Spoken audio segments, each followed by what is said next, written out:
Okay. Okay.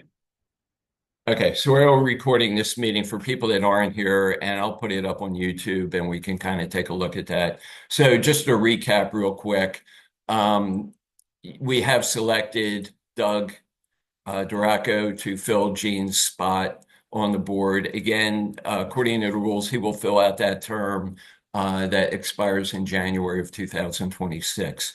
The other thing I want to talk about is we'll have two positions that will expire in January, Chip's and Kevin's. So again, a number of people have expressed interest in being on the board, and I really want to encourage people to submit their names for nomination. The requirement is Century will send a letter out 60 days prior to our annual meeting, which is going to be on January 29th. So November 29th, a letter will go out. It'll have a form on there that'll basically say, I'd like to submit my name. There are deadlines for when your name has to get into Century. So please pay attention to that. And then there's a second deadline. They'll say you can submit a narrative that, basically says, hey, here's why I want to be on the board, or here's my qualifications. You can pretty much write anything you want, to get people to know you better. If you're new, and I encourage anybody that's new, or if you've been here a long time. So, it's really important. I know people are aware I'll be leaving.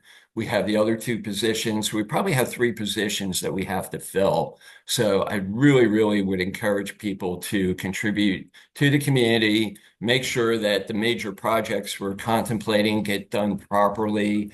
And, we just help out, make sure. So we're clear, I want to make sure Yeah. I'm rerunning for that position. I think Chip isn't, so I just want to make sure that everybody knew what positions were open.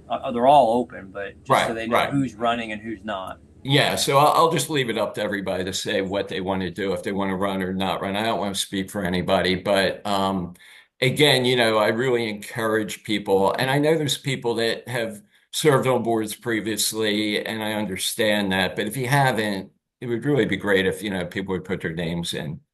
So that said, look for that letter. It'll announce when the annual meeting is. It'll be on January 29th, 10 a.m. It's going to be at St. John's Episcopal Church on Park Shore and Creighton, where we've done it in the past. It's a great facility. And that church, they could not be nicer when I made the arrangements for that meeting. So good facility. We'll have a good meeting. The other, major thing we're going to talk about, we'll get to it, shortly, is again the TRC solicitation package that was sent to us. I know the building committee had a meeting yesterday. They kind of went over it. The board members have all looked at it individually, so we'll have that discussion. So we will be talking about that. I'll move on to committee reports, to keep the meeting moving. On finance, the only real issue is, again, the status of our budget. And of course, we did pass our 2025 budget. That's been completed. And we are significantly underrunning our budget this year. And the main driver is the insurance. Insurance came in much less than we thought, thank goodness. So we do have money. A couple of our other categories, like our building, I think. Our administration, our grounds, they're all underrunning. So, that's all good news, that we've underrun. And we did reflect that in our budget for 2025 in areas where we think, hey, we're underrunning, let's not budget as much. But we did take the opportunity to really beef up our reserves, as we've talked about, and that's a good thing. So that said, I met with Bill yesterday for a couple hours, and on an interim basis, I think Bill and I will kind of manage the finances until the annual meeting, and then at the annual meeting, we'll have the meeting. After the meeting, there's an organizational meeting, and then whoever's on the board at that point will decide who's going to be president, vice president, treasurer, secretary, all that. That takes place immediately after the annual meeting. So if anybody has any questions about that. Does anybody, Bill or anybody, have any comments about finances or questions? No, Me, just availability of surplus funds, should they be invested before the next upcoming projects Right. needs to be addressed? Okay. And we invested $400,000 in a CD. I think it was about 5%, right? Yeah. Which is fine. Yeah. That's what Yeah, a little 5.1%. That CD expired on November 14th, so we have transitioned that money back into our reserves and operational funds. The one thing I'm concerned about, and it's great investing in the CDs. It's free money that we're getting. I encourage it completely. We just have to have enough money on the side that's liquid so that we can pay our bills and put down deposits for all the upcoming work. So that'll be a discussion the board will have. Bill, So, do you think it's okay to talk about the transition of what you're learning from Daryl, so that way the community knows kind of what you're handling? Bill, I couldn't hear that. um, yeah, do you want to repeat that question, Kevin? And Just like if Bill wanted to go over the transition he's working on with you, so that way the community knows like what he's taken over from what you would normally have done. yeah, Just looking over the finance, the balance sheets, the different departments and check registrars. Yeah, so like I said, I spent a couple hours with Bill yesterday, and we went through the website. I showed him, how everything works, our balance sheets, our check registers. Right now, I'm processing the invoices. So when I get an invoice from Angie, I review the invoice, I approve them or not approve them, and I showed Bill that process. So I think I'll continue to do that, Right. while I'm here. But just like I was in touch with Gene on everything, I'll be in touch with Bill, just so we have that, checks and balance or information transition and, whatever questions Bill has. And whether Bill wants to take on the treasury role in January, that'll be up to you guys to figure out. So. Okay. But, I'm available to Bill, even down to printing reports. So, I showed him how to do that and, kind of showed him my process and my preparation for each board meeting. So, he's on top of that. Okay. So, next I want to go on to the building committee, and I know the building committee had their meeting. We all reviewed the package. I'll hold it up. It's 156 pages for people that haven't seen it yet or gotten a copy of it. And just for a little background for the residents, TRC, our engineer of over 10 years or so, they put a solicitation package together. They did an inspection at a property back in the springtime and identified all the work that needs to be done. And, when we talk about a painting project, the more important part really is the foundation work, the structural part, the cement work that has to be repaired, the spalling that needs to be repaired, things like that. So the main thing is they identified all of our issues throughout the building. There were a number of things in the spring where they told us, hey, this has to be done immediately. This is urgent safety issue, or it could possibly get worse. So if you'll remember, they had scaffolding up on the balconies. And then we had a pretty decent project that turned into more than we thought it would between stack 6 and 7. So we had scaffolding up there for months. And then there was some minor work in front of, I think, like Tom Whitmore's unit and a couple other units. So all that was completed. So the remaining work that needs to get done is going to be in this package that they will do when we do this overall paint project, railing project, light project, all of that. That's all been identified in here, and that takes up about 100 of the 156 pages. So what I'd like to do first, I guess, is turn it over to Carmine or Chip, and talk about what you guys discussed, kind of go through this. If there's any changes we need to make or recommendations to Richard, we really have to get it back to them today. And the schedule they've laid out is they're going to have a pre-bid meeting with the contractors here on site at Harbour Cove, and they'd like to do it on the 25th, which I believe is Monday. Real short notice. I don't know if that'll slide a couple days or not, but the whole purpose of that is TRC and Angie will walk around with the contractors and answer questions, make sure they're familiar with the property, point out issues if they're confused about some of the things that TRC identified in that spec package, and just make sure the contractors have an understanding of here's what we're bidding on. And TRC put together an amazing package. It's very detailed. They asked for basically unit prices, breaking down every single aspect of the project. And then there's alternatives in there where they're basically saying, do these many railings or don't do them, do balconies, don't do them, things like that. So I want to kind of open it up to the building committee, whoever wants to take that on, have a discussion and take it from there. So Chip, is that you or Carmine? Yeah, I think that we agreed at the conclusion of the meeting yesterday that I would be the scribe for the meeting. So I have taken copious notes and marked up this TRC bid package, which I will leave with you, Daryl, today. Okay. And let me just hit a few of the highlights that we discussed as a building committee yesterday.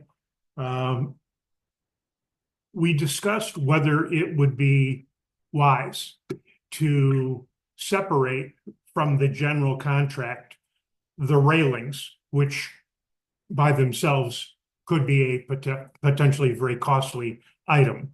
And the idea behind separating that out from the general contract was that potentially we save a markup by the general contractor on the cost of the furnishing and installing the railings that might be in the range of 5 to 20%.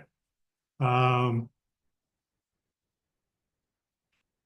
not sure that we've finally concluded there, but I think we might be leaning towards the fact that because it is such an integral project with the resurfacing of the walkways and balconies, that it might be more prudent to leave that railing contract under the supervision of the general contractor, and by inviting multiple general contractors to bid on the project, hopefully the impact of any markup for the railings and the supervision of the installation of the railings would be minimized by the competition between general contractors. The other items that we discussed, and there were a lot of nits and gnats in the way of little edits to the text, and I'm not going to focus on those, but Doug and Sally had made the suggestion that we remove the painting of gutters and downspouts from the contract, as those gutters and downspouts were just replaced this past summer, and there's no need to paint them. Chuck had made the suggestion that we include in the contract a clause that requires the contractor to clean the building, the walkways, and all of the screens before they paint, to remove any dust residue that accrues from the deck and or the walkway and balcony resurfacing. We're proposing to add language to the contract that makes the contractor responsible for all slab X-raying if required for the installation of railings, so that we do not drill into any reinforcing steel in either the walkways or the balconies. There was also discussion about the fact that total contracting had been omitted from the bid list. And total contracting was the contractor who was responsible for painting the building on the last two occasions. I believe it was like 2005 or 6 and 2015. And they did a great job as a general contractor. And unless TRC has an objection, we would like to see total contracting added as an acceptable bidder to the bid list. in the materials section, Scott Paint was the paint that we used to repaint the building on the last two occasions, and we've had great success with the longevity of or the durability and longevity of the paint provided by Scott Paint. And if there's no objection by TRC, we think Scott Paint ought to be on the list of approved paints to be considered by the general contractor for use in this job. There was no discussion in the contract about removal of the lighting fixtures on the building. And we're going to suggest to TRC that we have an add alternate for an electrician to be added under the general contractor to reinstall lighting once it has been selected. There was a clause in the contract that presumed that all of the shutters on the building were going to be removed and scrapped. We think that the committee who is designated in the coming months to select the colors, the lighting, address the signage on the building, should also address the shutters. So we think the contract needs to have the provision in it to demount the shutters for the painting, repaint the shutters, and remount them if the design committee decides that shutters are appropriate for reinstallation.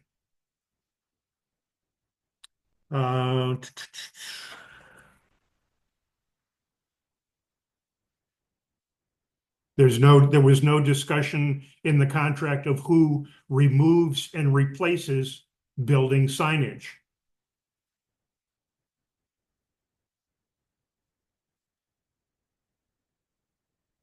I'm going to say, the dates of the contract, we've modified the language slightly because they talked about a construction start, but the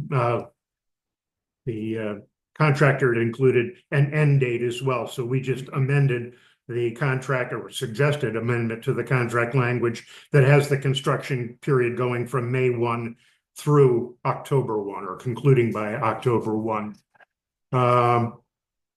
You leave out the whole month of construction.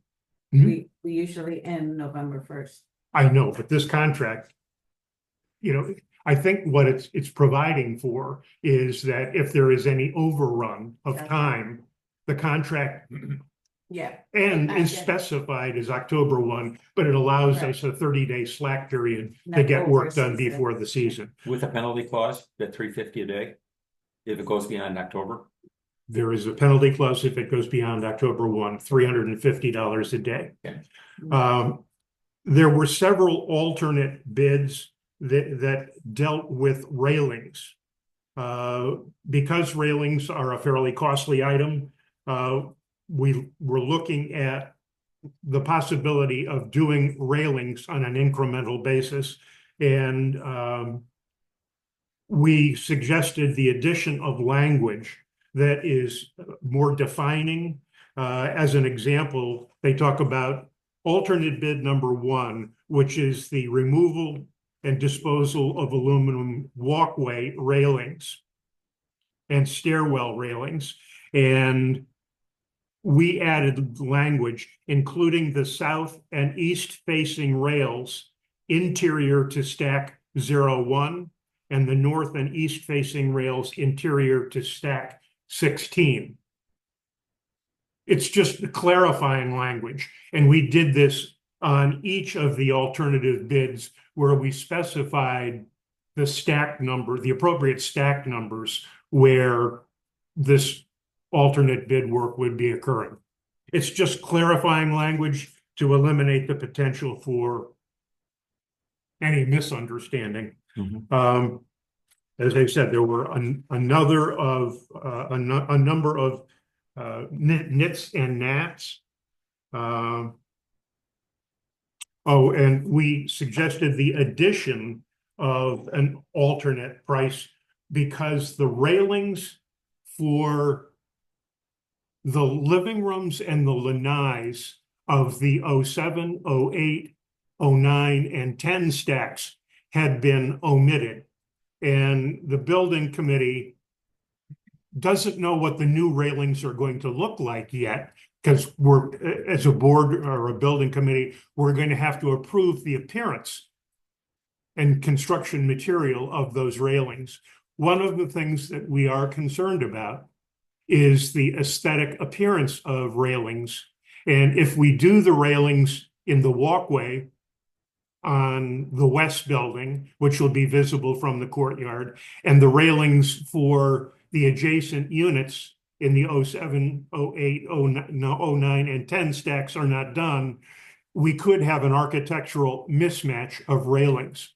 So one of the things that we're going to be very careful about, and we're going to, I'm going to say caution, the design committee when they're appointed, is to have great cognizance of what the new railings are going to look like compared to the old railings.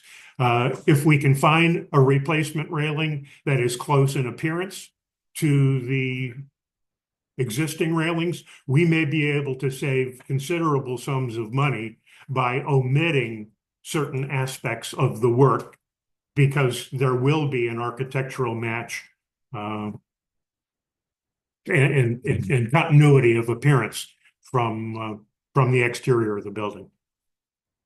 That's about it. Okay. Those were the big things.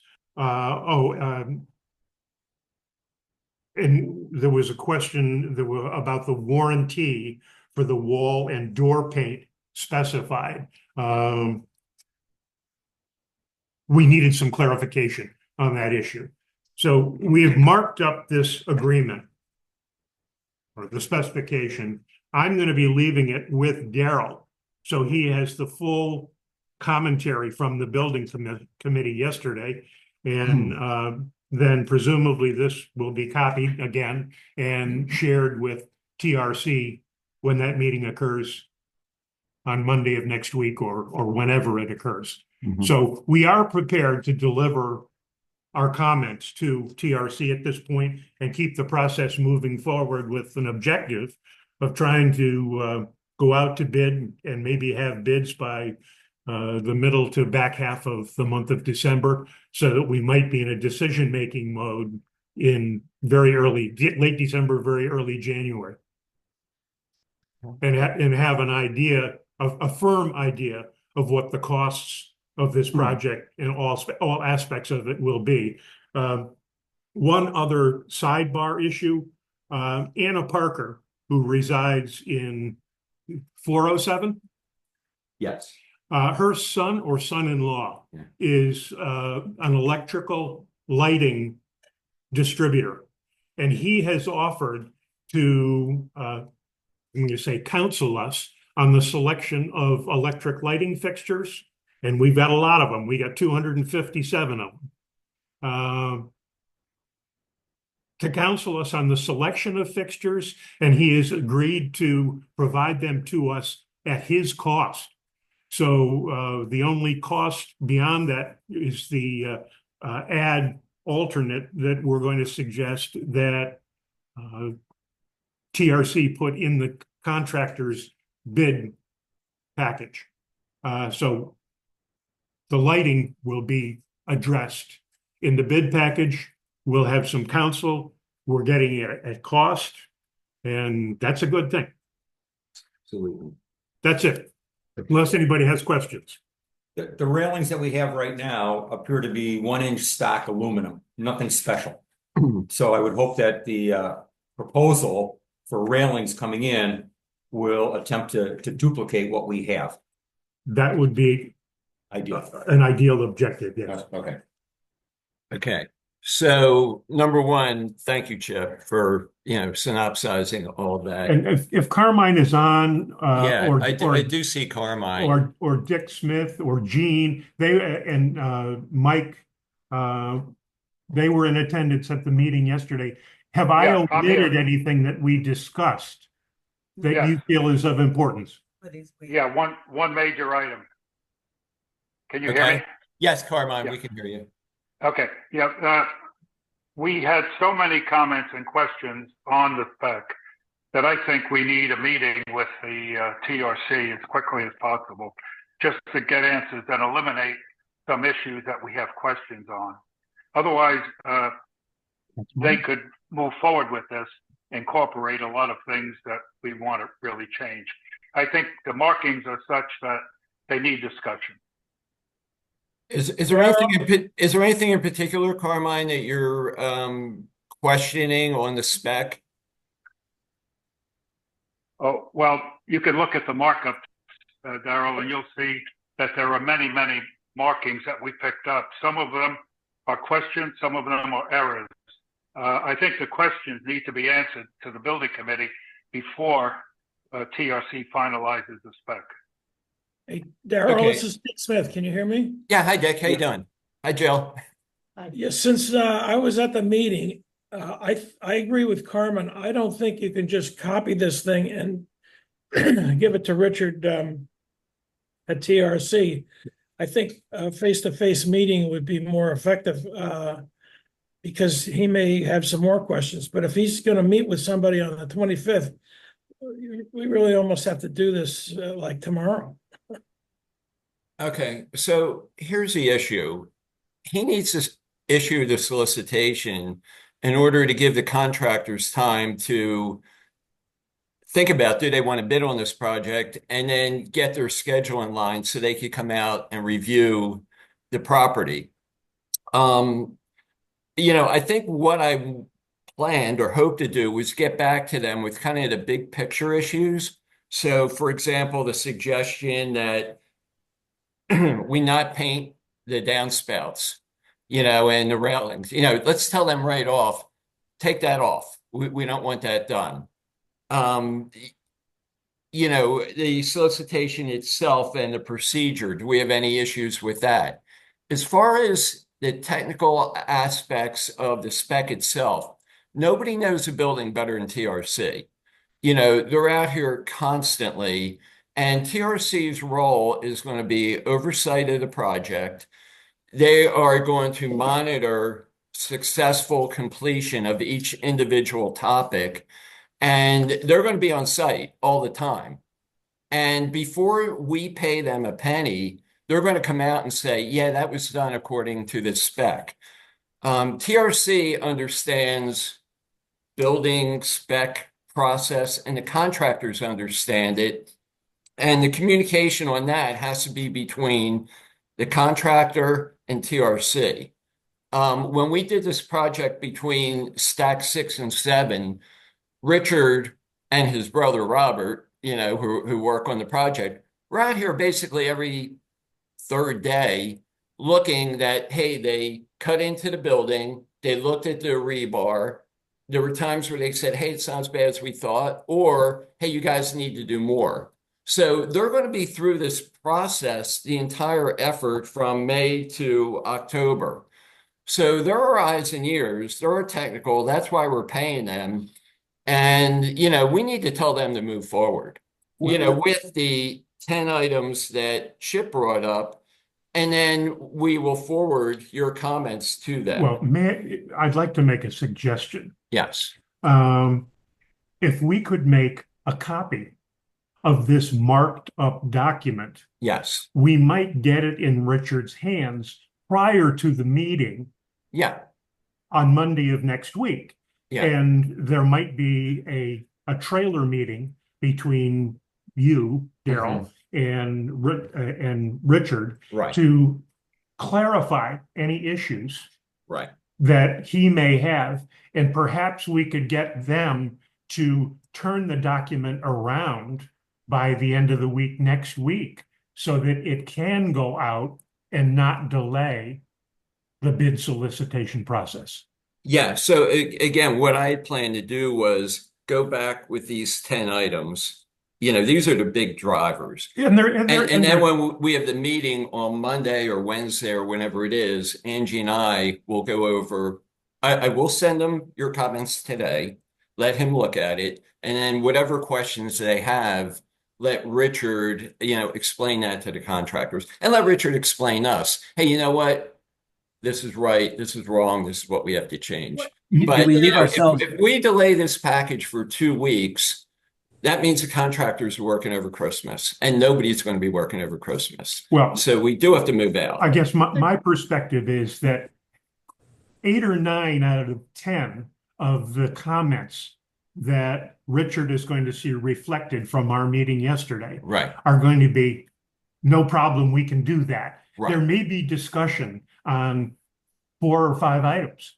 Right. And we should be able to get to a fairly Right. prompt So resolution. those 10 items, I want him to change this package before it goes out. Right. Okay. So, and I'd like to address those items you brought up. So we all are in agreement that that's how we want to move forward. So if we could do that, and then I made a couple notes where I have questions for the building committee, and the board of, let's update this package as much as we can, get it back to Richard. He can give us a revised schedule and take it from there. Does it leave you open to change orders down the road if you don't have everything the way the building committee was looking at it to begin with? Like if we go out with what we have and then there's changes later, doesn't that open you to change orders? Well, there are going to be change orders either way. And there's a process laid out in this package of actual forms with change orders, or they will come back to us and say, hey, we need to make this change. So that's part of the natural process. But I mean, if we could talk to Richard on Monday or Wednesday, whenever that is, and he says, hey, your spec is locked down and this is what you need to do, we're good to go. Yeah, I mean, that's And I bottom think line. if we get a copy of this in his hands by tomorrow, We're going to do it today. We're doing it today. Yeah. fine. But, Yeah. he's going to be able to answer the majority of questions or address the majority of issues that we've raised Right. before the Monday meeting. Yes. Yeah. Okay. So that's our intent. We want to get the building committee's comments to Richard, and he'll come back with his clarifications, and it might turn out everything we're worried about is okay, or he'll make the changes. A couple of things I do want to talk about. Your first point was about the railings. I really, really, really think it's important that we include the railings in the overall package, because if we go out to a separate contractor, it opens us up to, if there's any issues with the railings or any of the work that has to be done, we're going to be on the hook. Well, and we were, Yeah. as a building committee, we also were very concerned about the interface Yeah. between the railings and the walkway waterproofing. Right. That's a critical junction, Right. and we don't want water infiltrating the new walkways and balconies. Right. Absolutely. And the beauty of having TRC and having one contractor is we have one person to go to if there's a problem. And I guarantee you, if we go to a separate company for the railings, if there's a problem, exactly, it's going to be this. The railing guy wasn't in time or here on time. It rained. He couldn't get the equipment. He drilled in the wrong He place. drilled in the wrong hole. And the other thing you mentioned about X-raying the slabs, and we've talked to Richard about that. TRC will be responsible for doing that, so they will do that. But again, if we have a separate guy and now he's doing that and he damages the walkway, we're in big trouble. So I hope we have agreement that we need to go with the railing guy. The price we pay TRC is worth its weight in gold, to be responsible, and we don't have to worry about it. Mhm. That's my comments on that. Now, let me ask a parenthetical question that it is not in this spec. It's how are we compensating TRC?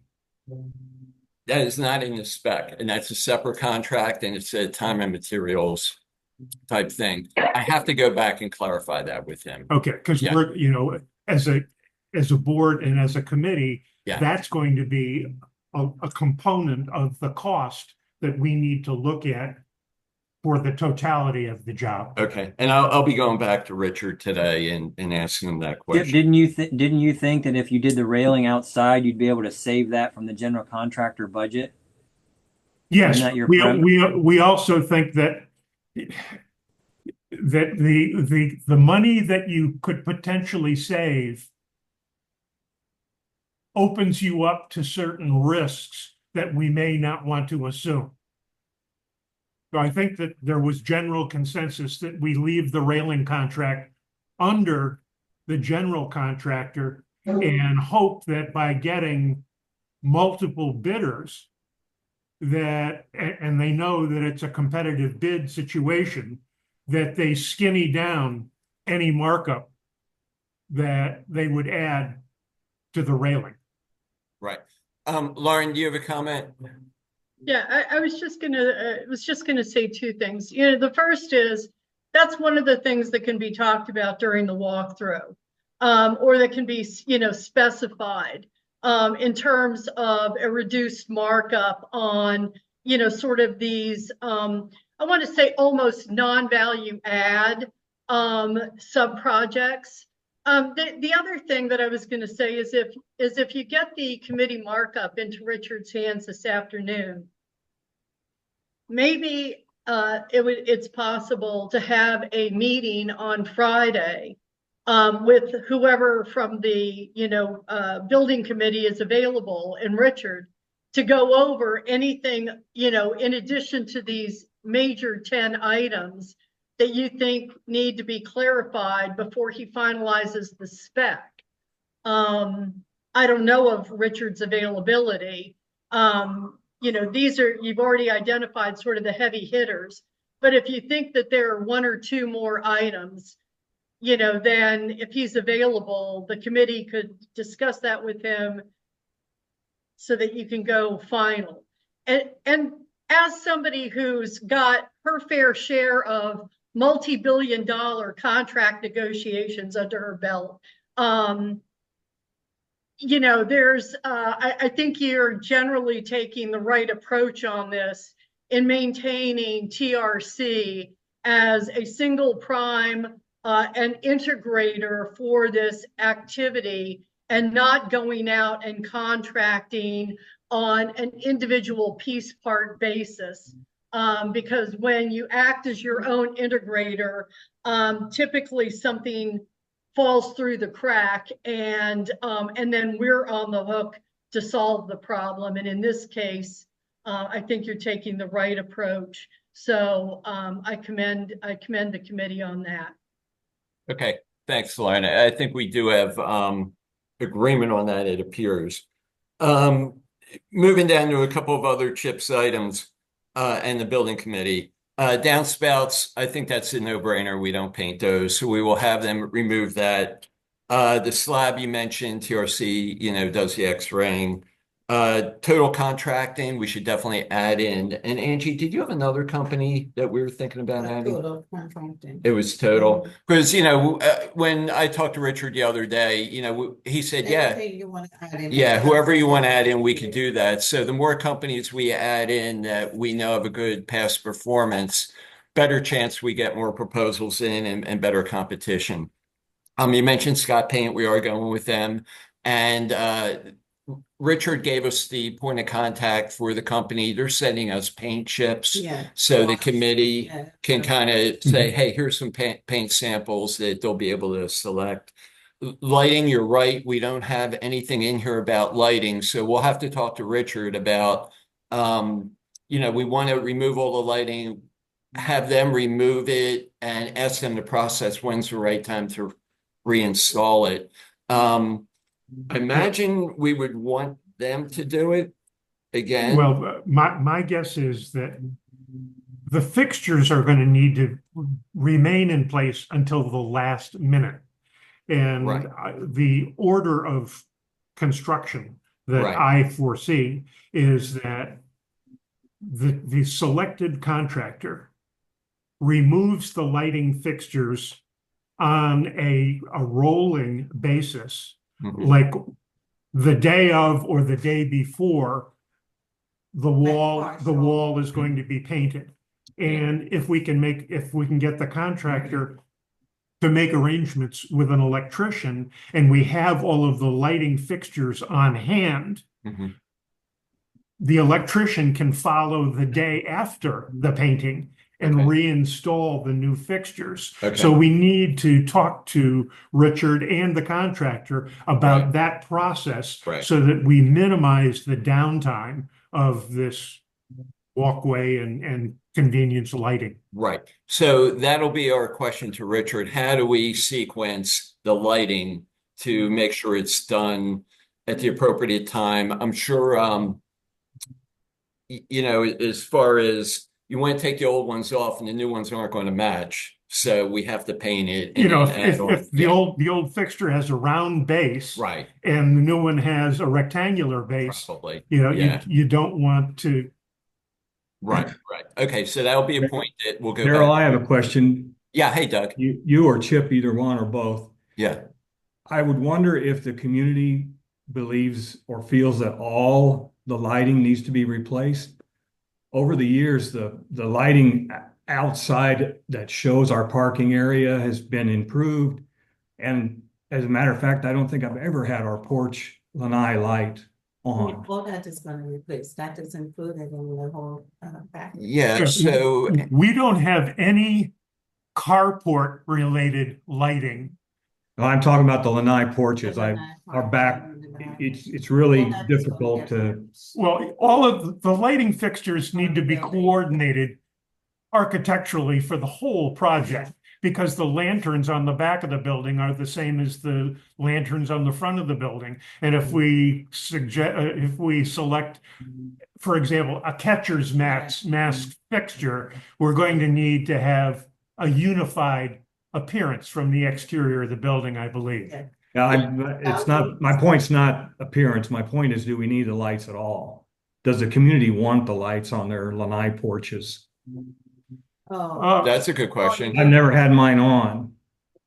And I don't see any of them on at night, very rarely. I think that may be a code issue. yeah. You may need to have a fixture out on that lanai to conform with electrical building code. Well, the alternative isn't very good. If you remove a fixture, you have to remove the electric, you have to patch the hole. So that's probably more expensive than just replacing the fixture. Yeah. That's a good point, but Doug, I do like the outside the box thinking. You know, But I think, I mean, I've never- right, you're going to spend more money removing the J box and extinguishing the electricity in that wire than the cost of the new fixture. And the switch internally to the apartment. Yeah.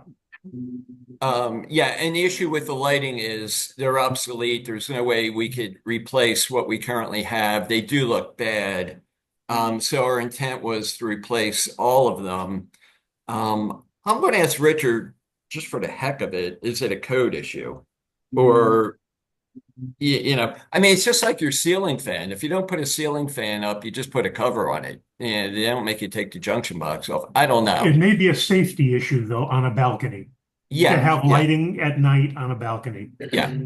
Yeah. Okay. I'm going to ask the question just for the heck of it. Is it the one on the walkway or the one inside the lanai? Well, he's saying On inside the back balconies. Oh, the North, back. the north. I think it's appropriate to have those there. Yeah, Well, I mean, even in the I think it's a night. safety issue. Yeah. Okay. All right. Well, interesting point. Because you won't get that backlight in if you're driving through. You may need like lighting all the way down to the ground. You know, it's just a matter too, you know, how's the building look from the street? It's kind of Yeah. cool with a whole row of lights. So I don't know. Let's just ask the question just for the heck of it. And, you know, we could decide from there.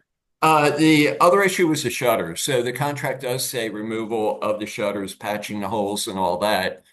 That would be a significant cost savings. Just get rid of them, not paint them. Some of them are busted. And that's- Yeah, Well, they're corroded. or replacing them, but you know, I think that is that should be within the province of the decision of the resident committee that is established to select paint colors, light fixtures, address the signage package and the shutters. Okay, so I might ask him to put that as an option. We've the shutters. suggested an add alternate Okay, for him to demount the shutters. We're saying paint them, but it might be replace them. Demount Yeah. and then furnish and install This replacements. sounds like it might be like the railings where they say, hey, it's cheaper just to get new ones than paint them and repair them and all Exactly. that. They are beat looking. There are some that are broken. If we're looking to save money, that's an easy, just get rid of them, so. But I think there are a lot of people that think that if you take those shutters off, you're going to wind up with great expanses of concrete wall, painted wall. And it's much more noticeable on the north and the south faces and the west face of the west building Right. than it is from the courtyard. Yeah. So we were going to wait till the annual meeting to request people to be on this architectural committee. I think maybe we should put the call out now. Well, if we're getting samples of Scott paint, Right. there's no reason why we can't get the committee together Right. sooner. And I think we should have a charter and say, we want you to look at paint color, we want you to look at shutters, light selections, and just have And this signage. committee. And signage, is a good point because when we did the work on the stack between 6 and 7, they left the signs up. And then paint and stucco dripped on it and kind of damaged the signs. So we do have to make the point, you need to take them off when the work's being done and then reinstall them. So that'll be a thing we'll add on the signage. One thing I skipped over that you mentioned, Chip, was cleaning the building. So if you look at page like 149 of 156, it very clearly states that the contractor is responsible for removing all debris, refuse, keeping the property clean, and at the end of the project, cleaning the property to include things that you didn't work on. So for example, the screens and windows and sliders are specified. And if they don't do that within 3 days of completion of the project, we can have it done on our own and charge the company back. No, So that's in the contract. But what we're talking about is an intermediate cleaning after the walkways have been ground down. And that's going to be a very, very messy undertaking.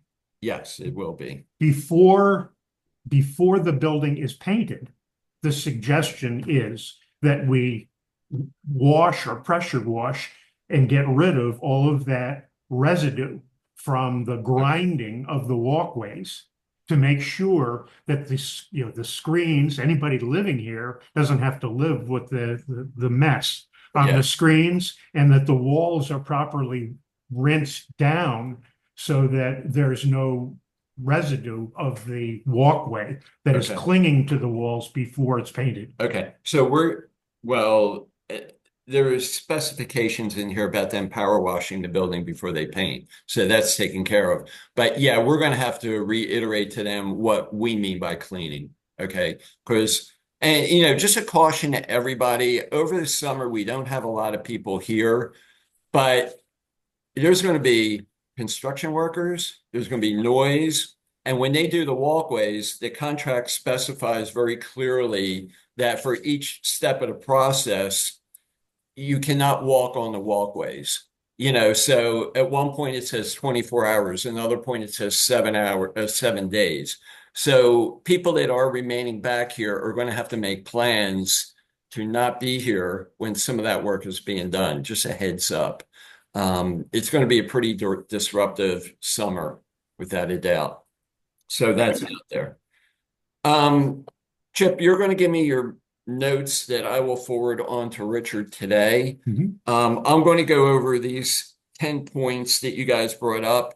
I want to circle back to Lauren's point that we will talk to Richard right after this meeting and say, can you come back here Friday or, whatever day and, kind of discuss the technical aspects that the committee has brought up.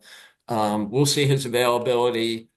Hopefully he could come here. I can tell you every engineer in the city is swamped with hurricane recovery and they're hard to get a hold of, but hopefully he could accommodate us. And he'll definitely be here Monday and we can have that discussion. Daryl, that's the one point I wanted to ask about. You brought up there is like, what do we do if there's delays like that we can't control, whether it's Richard's schedule, the engineers you just brought up? I really feel like the city is swamped with hurricane recovery, but we're expecting to get things done really fast. I just feel like that may not be realistic.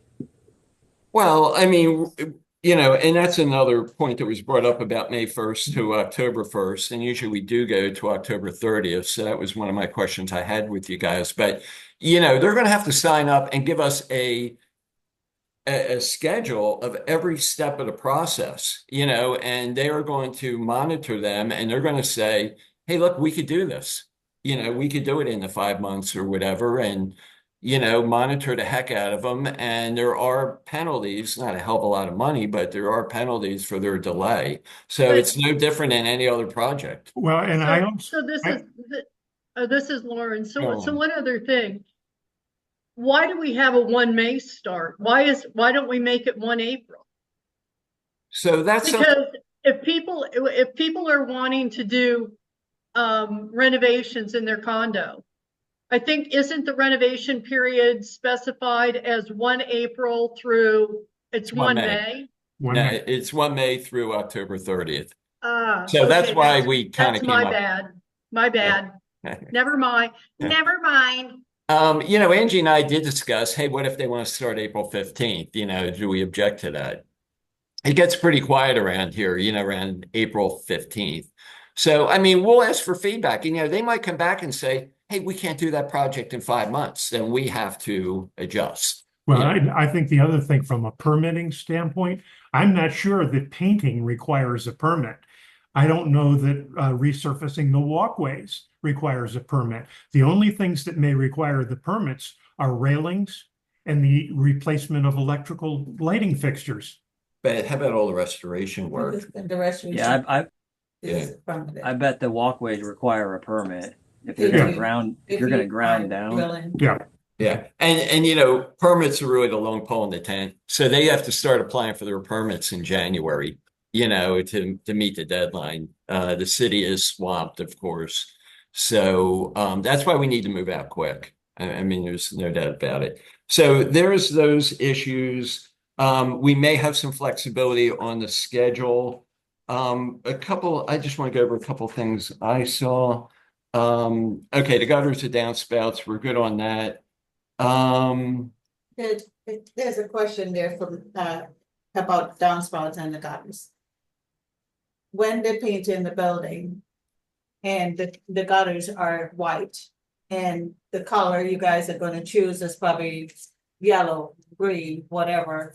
Now they have to remove that because the paint is gonna be on the gutters and it'll look really spotty and stuff. So I'm not sure if you guys are deciding if to continue with the painting all the way down. well, this, you know, while we think it's a good idea to eliminate the painting of the gutters, maybe this is a question we ask of Richard and say, you know, the order of construction, you know, It's in the spec that they're going to remove the downspouts and paint behind it.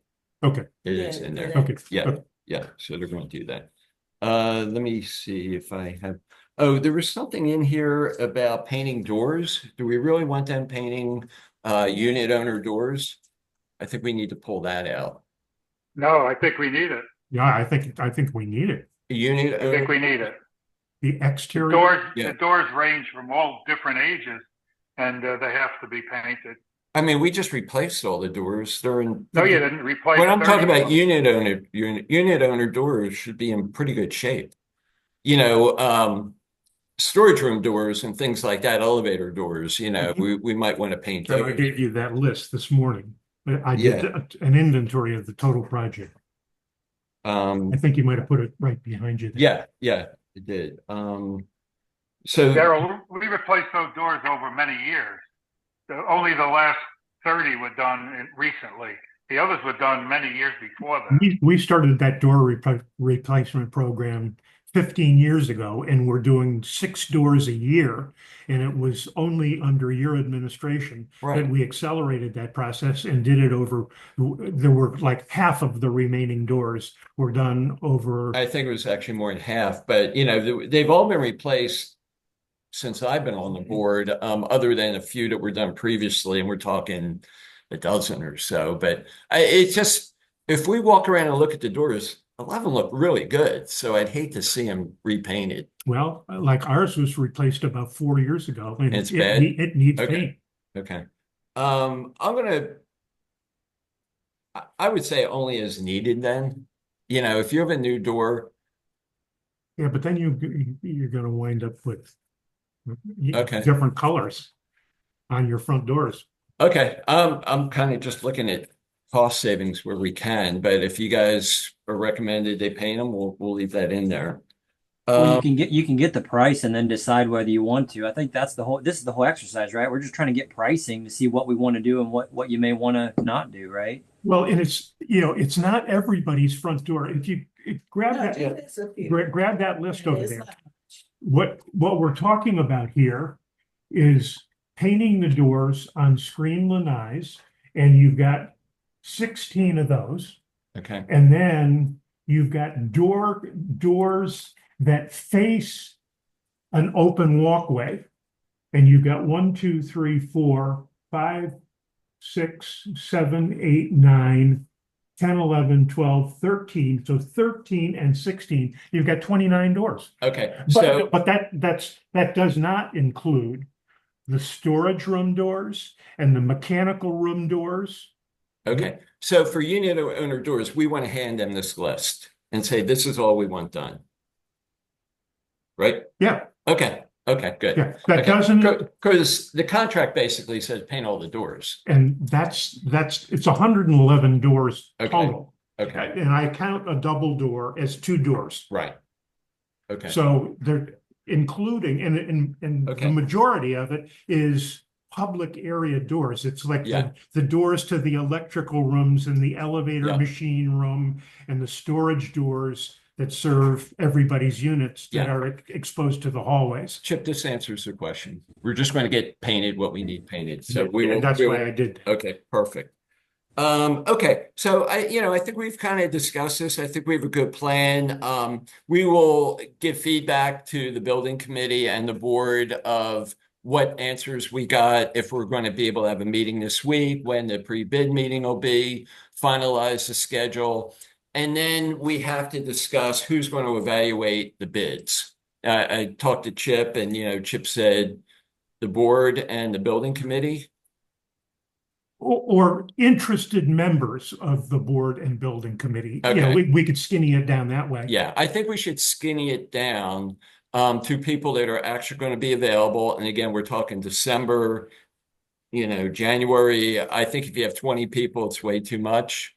We need to have a smaller group. So that's something we as a board and Carmine can kind of figure out, how we're going to do that. So I think that's all good. So I really appreciate the building committee for kind of jumping all over this quickly. It's just the nature of the beast. Going through it thoughtfully takes a lot of effort. I understand that. So I think we did a pretty good job on it. So we're going to pat each other on the back. So thank you guys. Okay, so we could move over on that. And then, of course, once we get prices and decide what we're going to do, we're going to have to talk about finances, but it's a little too early to do that, I think. But we'll look to the finance committee to help us with that. Okay. Does anybody else have any comments or questions? And, if you can unmute yourself, if you want to say anything or add on a comment, it would be appreciated. Or we're good and ready to move on to the next topic. Don't take away my lanai light. Okay, so there's some feedback. I can't find the door key without having my light on. Okay. All right. People are using it, so that's good. Open lanais like yours, that's a limited common element of the community. So it's going to have to be replaced with whatever the beauty committee decides as a fixture for lanais. Good. Is that the name of the committee, the beauty committee? All right, call it the architectural control committee. Okay. Dick, I think you need to get a scarlet and gray light in there anyway. So. Okay, good. Okay. At the last meeting, I think it was Jason brought up, recommending that we put a committee together to kind of talk about hurricane preparedness and what we could do to prevent future problems. And we're very fortunate that we had a number of people step up and say, hey, I'd like to take that on. And Sally volunteered to lead that committee and recruited a really good team of people. And they've been working hard and they've been sending us some information. So just for situational awareness, Sally, could you kind of tell us how you guys are doing? Sure, thanks, Daryl. We actually, the committee is Doug and me, Amy Casey, Jason Urban, and John Langley. And we got together November 1st. We've got a project scope document that we can actually send out just to let everyone know this is a research effort. Within our scope, by mid-January, we are going to recommend a solution to minimize storm damage from storm surge at Harbour Cove. And we'll have pricing along with that. And then we'll have a discussion at the annual meeting, the end of January, about what we recommend. But just a little background, Jason, brought at the last meeting when you talked about dodging the bullet with, I believe it was Helene, and dodging the cannon with Milton. Jason Urban brought up, maybe we should proactively look at what's out there. And when we've done some research, we've had 4 hurricanes, as everyone knows, in the past 4 years, 2 this year. And the cost to Harbour Cove from Ian, we were talking about $2.5 million worth of damage, and after insurance of $1.8 million, it cost us $680,000. And with Helene and Milton, with the landscaping damage, approximately $10,000 is what's estimated that this hurricane is going to cost us. So again, we're looking at 3 different vendors. We've got some specifications, and we've got a common list of questions. We've actually had 1 vendor visit. We've got another one scheduled, a 3rd one waiting.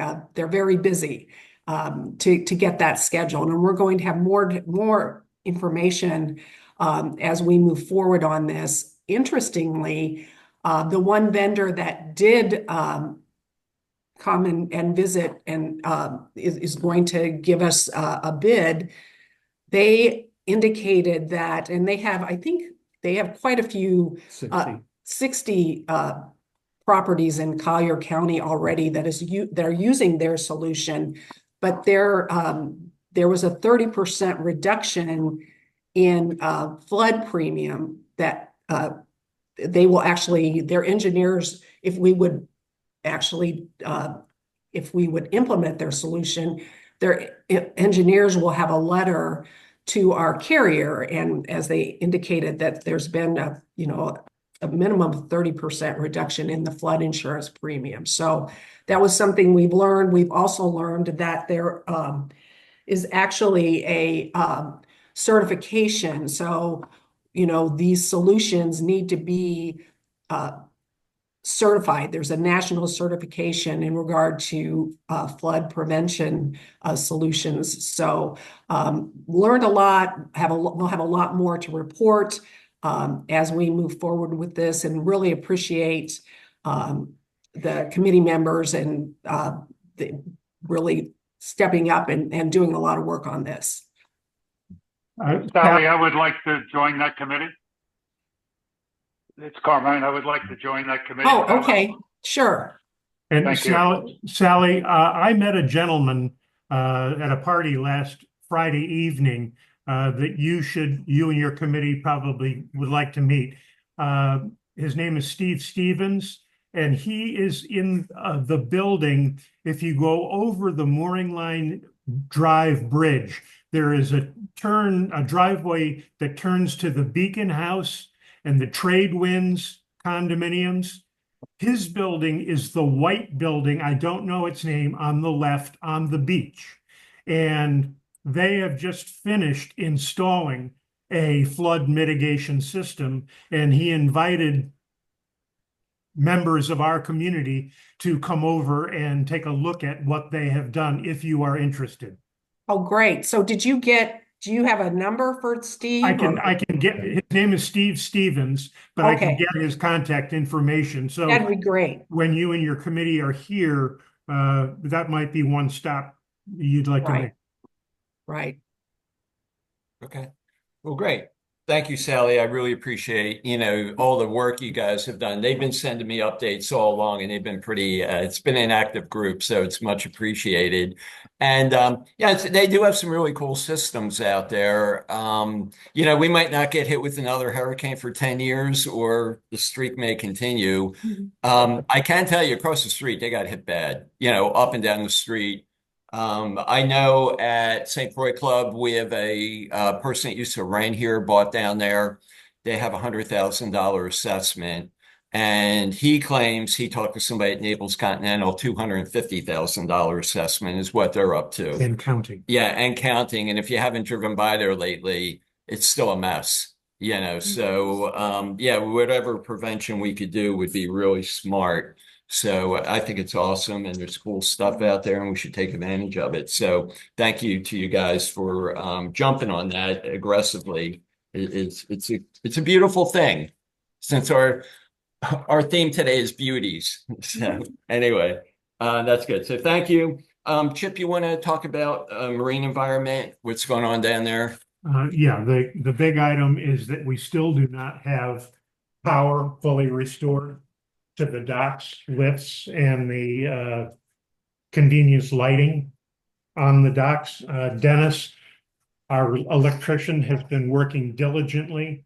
And at the last, or prior to the last board meeting, there was some discussion about raising duplex outlets and gang switches for the boat lift, the breaker switches to the highest possible level. We agreed that we would try and get power restored to the marine environment first and then address the issue of relocating boxes or outlets. Okay.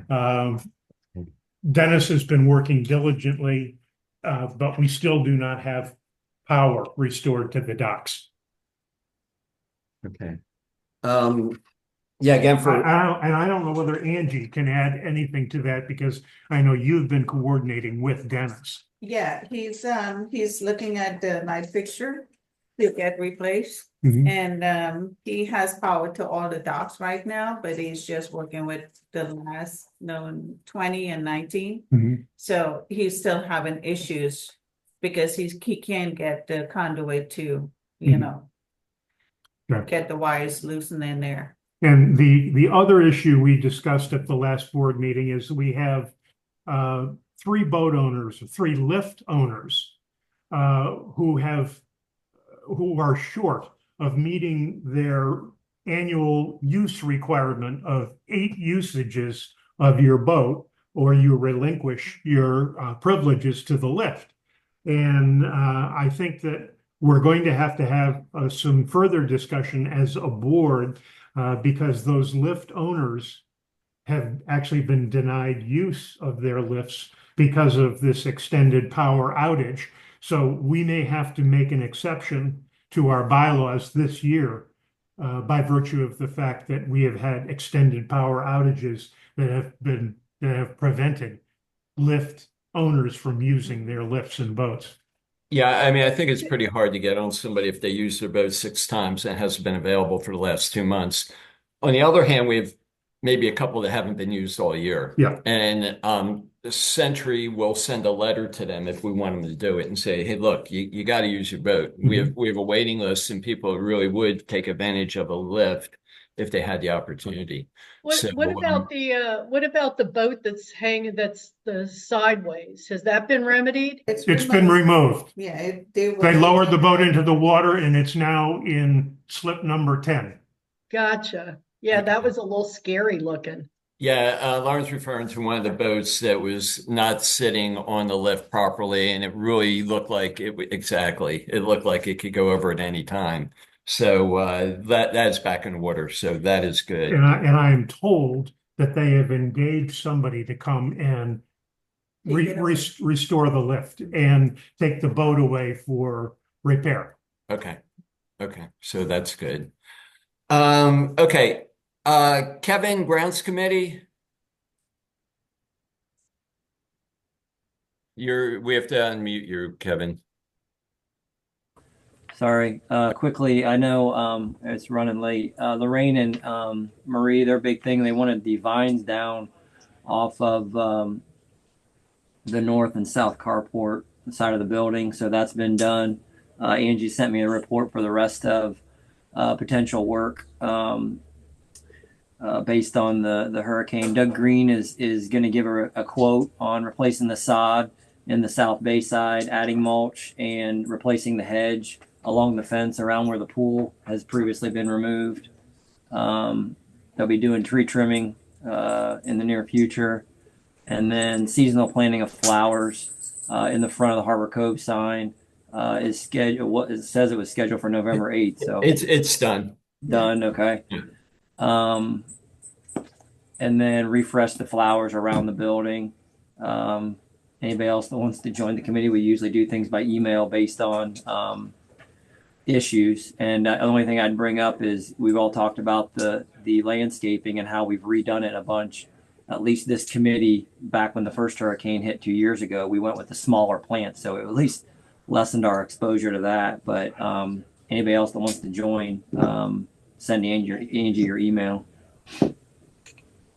Yeah, Angie walked the property with Doug Green about a week ago or whatever, and kind of pointed out, things that need kind of cleanup. And they're actually going to move a couple plants around to kind of save plants. And then, of course, Doug is like, hey, let's wait it out and see what plants recover. So that's a game plan. The copperleaf by the street, they were just shot. They got pulled out. We had a palm tree on the street that went over, which was kind of surprising. So they took that thing out. So I think Doug Green has a real good handle on what needs to be done. It's just a matter of scheduling, getting the plants in, scheduling, getting them done. Well, Angie's also scheduled to have the trees trimmed, have the coconuts removed. So that should all take place as we always do this time of year. So that'll be good. And the bubblers in the center courtyard, they've been leaning, forever. What Doug finally said was, look, the base wasn't strong enough. So he's getting a whole brand new container there with a stronger base. And they actually took the pottery away to have the lights fixed and the pottery cleaned up. So that'll all come back, be standing up straight. Lights are working. It'll look pretty again. So just give us a little time on that. Thanks, Kevin. Moving on, Lauren, Pool and Chicky, please. Yeah, so this is the last time that I'll actually be sort of leading the Pool and Chicky Committee report. Mark and Debbie Warnery, who are on the committee, are actually taking it over with my departure. Just a couple of items. The first is pool pit replacement. The installation is complete. However, the pool is still closed for community use. We detected an underground electrical problem, and they are out here today trying to solve the problem. So we're hoping that by the end of the week, the pool will be open for use. Salt water was added, and so now once again, for the first time since post-Ian, we will have a completely functioning saltwater pool environment. As was mentioned, Green Heron is going to be replacing the foliage that had to be removed on the south side of the pool pit area, or the backpack as it's called. Green Heron has also recommended moving the pool overflow further down the hill closer to the seawall, and is looking at a proposal to do that for us. Finally, in anticipation of aesthetic concerns about the backpack, Mark went out and talked to Carter Fence. Angie spoke to Moniker Fence, and we got proposals for installing basically a 6-foot privacy fence around the backpack. Carter fence proposal came in at $4,400. Monarcha fence came in at around $2,800. And so at this point, the committee would like the board's approval to continue discussions with Monarcha for final fence design and placement at a not to exceed price of the $2,875, including any permits as needed. What is the aesthetic objection to the new backpack? Is it the color or?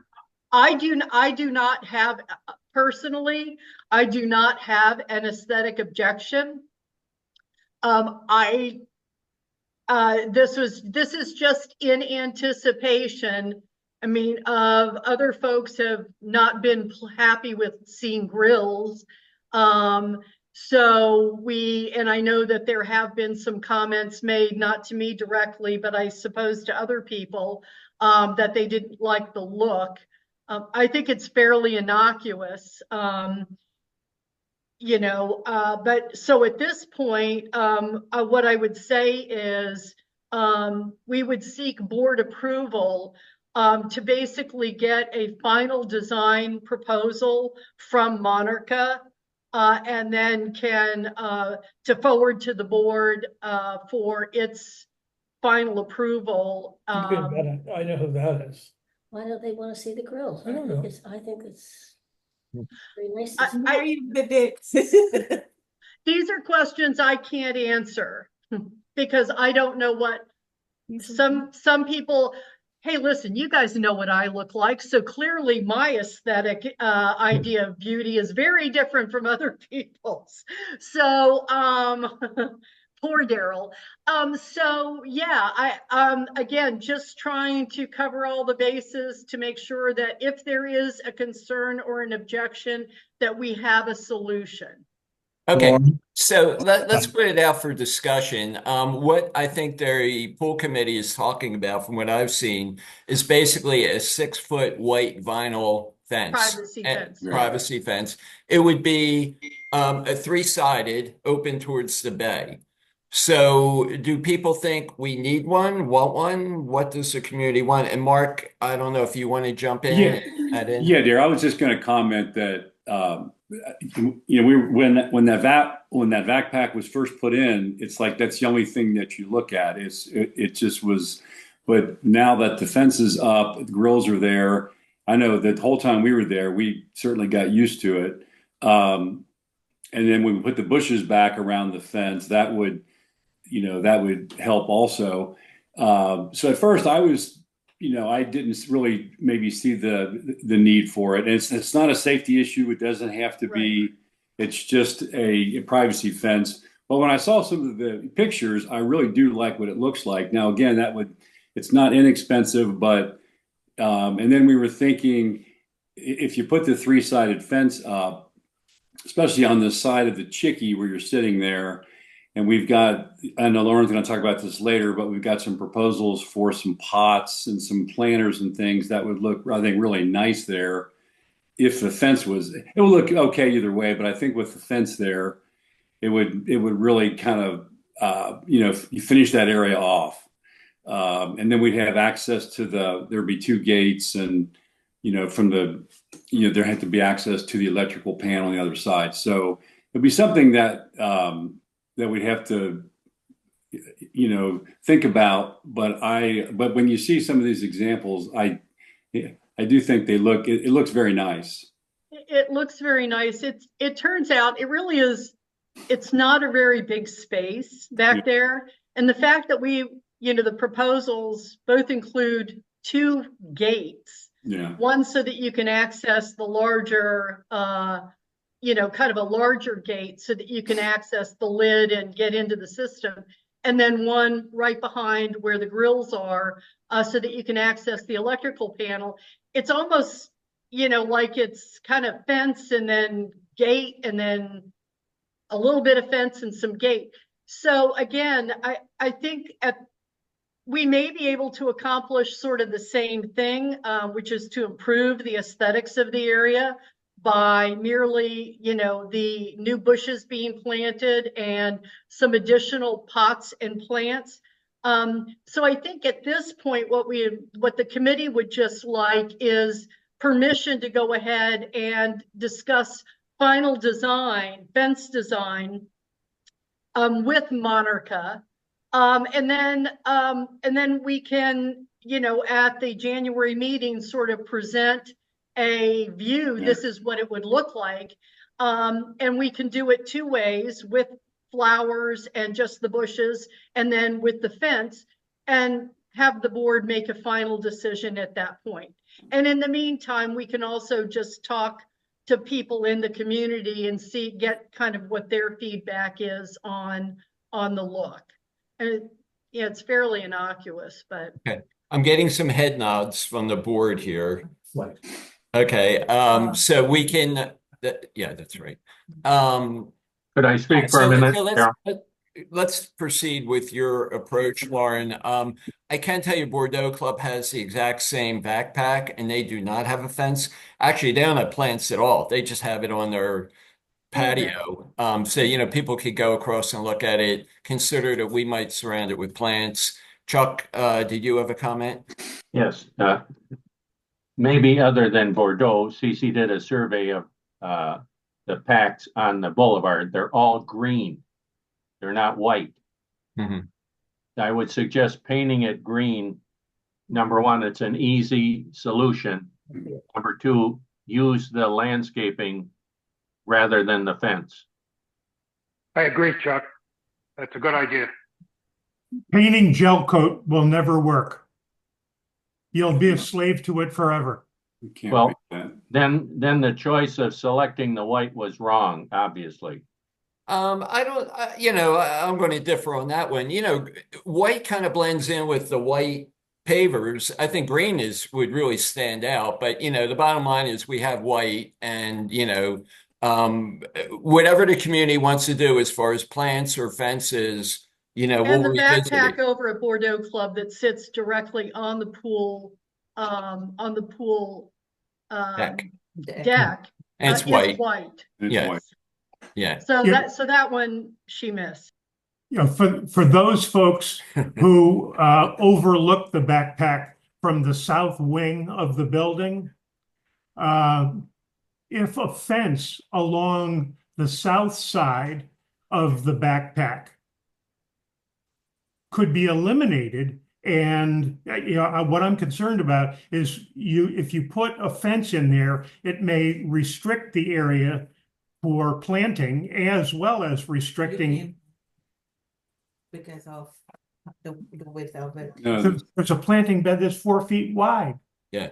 So, Lauren, let's go with your committee's recommendation. Investigate a little more with the contractor, for the $2,800 price.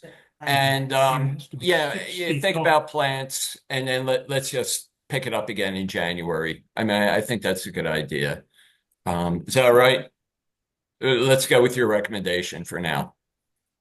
Yeah, definitely. Okay, thanks. Also I'm not done. Oh, I know. I'm looking at your list. Okay, slow your roll. The next one is grills. You gotta leave.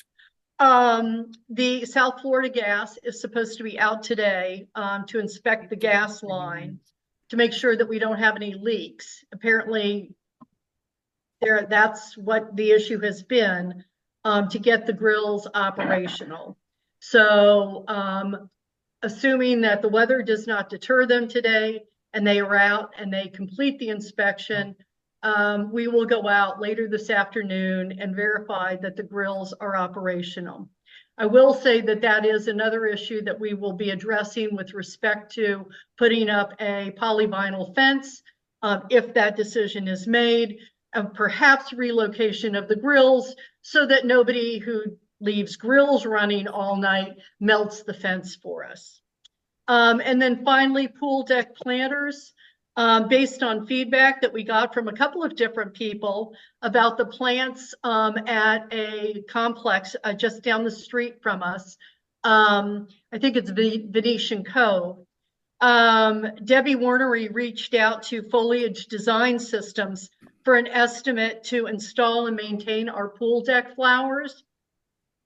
The price for initial lay-in using our existing pots would not exceed $900 and would include completely emptying the pots, taking away the old soil and other contents, refilling with landscape cloth and fertilized soil, and planting location suitable and colorful flora. Maintenance, an annual maintenance contract with them would then be about $200 a month, and it would include weekly visits to monitor moisture levels, trim plants, kill bugs, fertilize, and generally do anything else necessary to keep the foliage looking nice.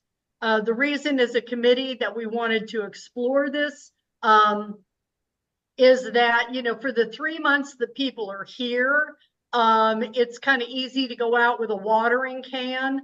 But the rest of the year, when nobody is around, it's more difficult to sort of maintain those pots.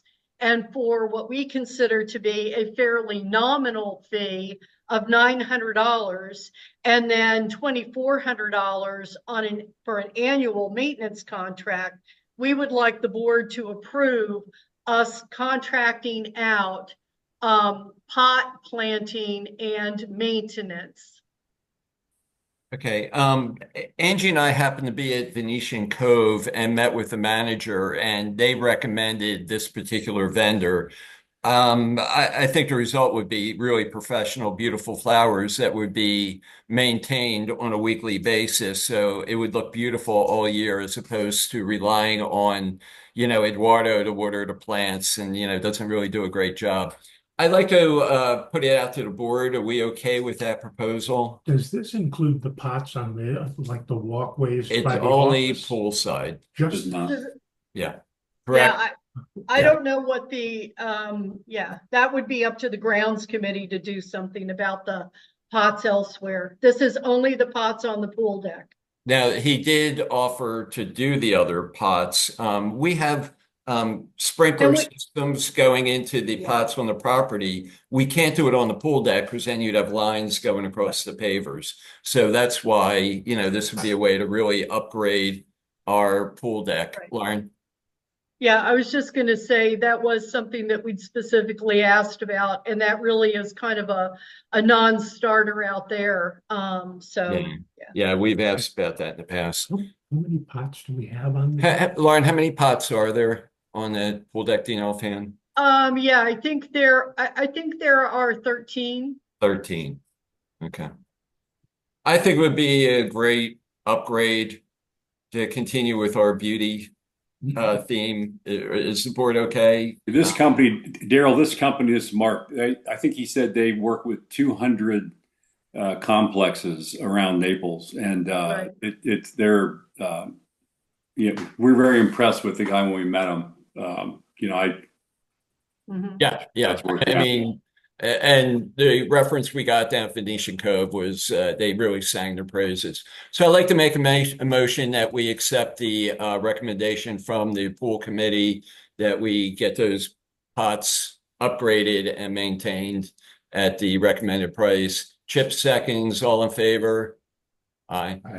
Okay, thank you. Okay, so that motion passes. And I'll mention one other thing. We did ask for a price for an option to add pots and flowers along the Chicky side of the backpack. That is not included here. If the committee or the board decides that it wants to do that, it would be an additional $400 because we don't have pots. So they would have to buy them. That would be the pots and the plants, but it would at no increase to the maintenance, monthly maintenance. So that's good. yes. So in January, when a decision is made about the fence, we can revisit this at this time. Perfect. And Lauren and Mark, do you guys have a contract we could sign to get this started, or how do we get the process going? You're on mute. You're on mute, Lauren. Yeah. Okay. Sorry about that. I'll touch base with Debbie as she's been the primary point of contact. She Okay. was getting a contract Yeah. and we will get that to you to sign. Okay. Yeah, he's not here yet, but yeah, I think he was out of the office or something, and so we should have the contract ready to go. So Yeah, that's awesome. hey, Okay. Daryl. Thank you, Hey, guys. Daryl, the only thing I would add, Daryl, to this whole, is this pool project. I know it's taken a while, but this system that we have is fantastic. I mean, and I don't want to get everybody distracted on this fence to be what we think about it, and we can decide on the fence, on this privacy fence later. Yeah. But this system, I mean, when you look at this saltwater system is just, and this is the one amenity that I think most people use or gets used the most, and we did it right. You guys did it right. I mean, it's taken a long time. I mean, we were there during this process the last couple months, and it's amazing what you have to deal with inspectors, with permits. And we had everything ready to go. Inspector comes in and says, no, you have to put a 6-inch concrete slab. So they had to dig the sand back out and then put this slab down, which delayed another couple weeks. So all that gets lost, I think, when we have these meetings. What happens, during the process, and it is so frustrating to deal with that. So I know this big project coming up is going to have lots of those issues too. But in the end, we have a wonderful pool system now that I think is just first class. So again, we can decide on the fence and everything later, and really we don't have to even decide on the fence. We can, if we decide that we want to table that, and it's not a safety issue, and people are out there, everybody's used to it later, and we'll be fine without it. So that's just my kind of 2 cents on this whole project. It is amazing dealing with the city of Naples. Yeah. No, I appreciate that. And the system is state of the art. There's no doubt about it. But in the mix was 2 hurricanes, 5 days of rain, and now we're finding out there's a power issue between the new vac pack and the Chickie, which is what they're working on today. So it's just unavoidable, but things happen. I did get a question from Mike St. Hilaire, and his question is, when can we sit by the pool? So I absolutely understand the frustration. We, especially Angie and I, are dying to open up the pool deck and get the grills going. So if anybody thinks we're delaying this because we want to delay it, we're dying to stop getting questioned every day. When are the grills going to open? So I think the bottom line is they're working on the grills today. They're working on the pool deck. We're going to have more information. If we could get it open by the weekend, if there's no big hiccups, we will do that. If we could get open by Friday, we will do that. But it's a matter of, we promise we will contact everybody and let them know when that stuff is open. Don't call us, we'll call you. Okay, that's all I could say. But we understand people want to get on the pool deck. I think the water is now safe, but we still have to iron out these issues and get all the construction equipment off the pool deck, and we will open it up. Number one priority, getting the pool deck and the grills open. Okay. Lauren, anything else or? No, the only other thing I'll mention is that by next week, we'll go ahead and bring down from the space where you guys are, the 4 new swivel rockers and reslung ottomans and get those placed on the pool deck for everybody's enjoyment and use. Yeah, we have 4 brand new rockers and ottomans. I'm looking at them right now, still wrapped in plastic, and we have more loungers in the back. So we will get the pool deck fully functional. Yes, with new stuff. Cool. Okay. Yeah, we were kind of running late. We had a lot to take care of today. Social committee, any comments or upcoming events? Jill, Bill? Right here. Hi. Can you hear me? Yes, perfectly. Okay, the first social is December 6th, BYOB, bring a snack to share. Ladies' luncheons will be at local clubs. The first is at Royal Poinciana, December 13th, limited seating, 15. First come, first served. Then we're going to Country Club of Naples. Then we're going to the Strand. Miniature golf night. I do not have a date on that. Jim Bill, can you help me? Miniature golf, Bill. February 19th. February, the first is bingo, January 22nd. You can bring friends. It's going to be a big night. So that'll be a big night. Second is miniature golf, February. Bill just said, I don't have it down. February 19th. 19th. 19th. Then Jersey Boys is March 6th. I would like to get Mahjong started again. Call me if you're interested. And water aerobics will start in January. Any questions? Okay. What time yeah. of water aerobics? Oh, at 10. Wednesday and Friday. Thank you, Kevin. So yeah, water aerobics. Kevin, you're coming? Yeah.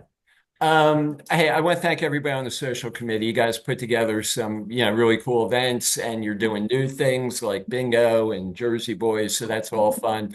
I want to encourage any of the new residents, if you're on board, to, come down to the Friday night social and meet everybody. They're a lot of fun. We have name tags, so you can remember everybody's name. And your own. Yeah, and your own. Yeah. So I encourage, especially new people coming down. They're really good. Okay, Jill, thank you very much. And Bill, thank you. Sunshine Committee, Barb said there was not any activity. I don't know if Barb is on right now. I think people did see the notice that Arlene Dempsey passed away. I feel really bad about that. She was really here for a long time. She had a unique personality, which I absolutely enjoyed. I'm going to miss her. I don't know if we could get a card out to her daughter or, Bob is already. yeah, Barb's taking care of that. I think Barb has some trouble with the mute button. Okay. There's a donation going to Arlene Dempsey. There are also welcome letters for some new owners that have come in. Okay. So she has not spent any of the funds, so there's still funds left over from last year, but she has acknowledged, obviously, Arlene's passing and the new members. Okay. Excellent. Okay, last call.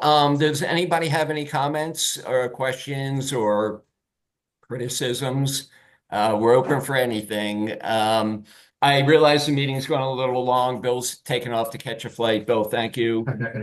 Okay, we'll see you. Have a good Thanksgiving, You everybody. too. Okay. Thank you. Yeah. If there's nothing else, I have again, a question. yeah, Mary please. Claire's got a comment.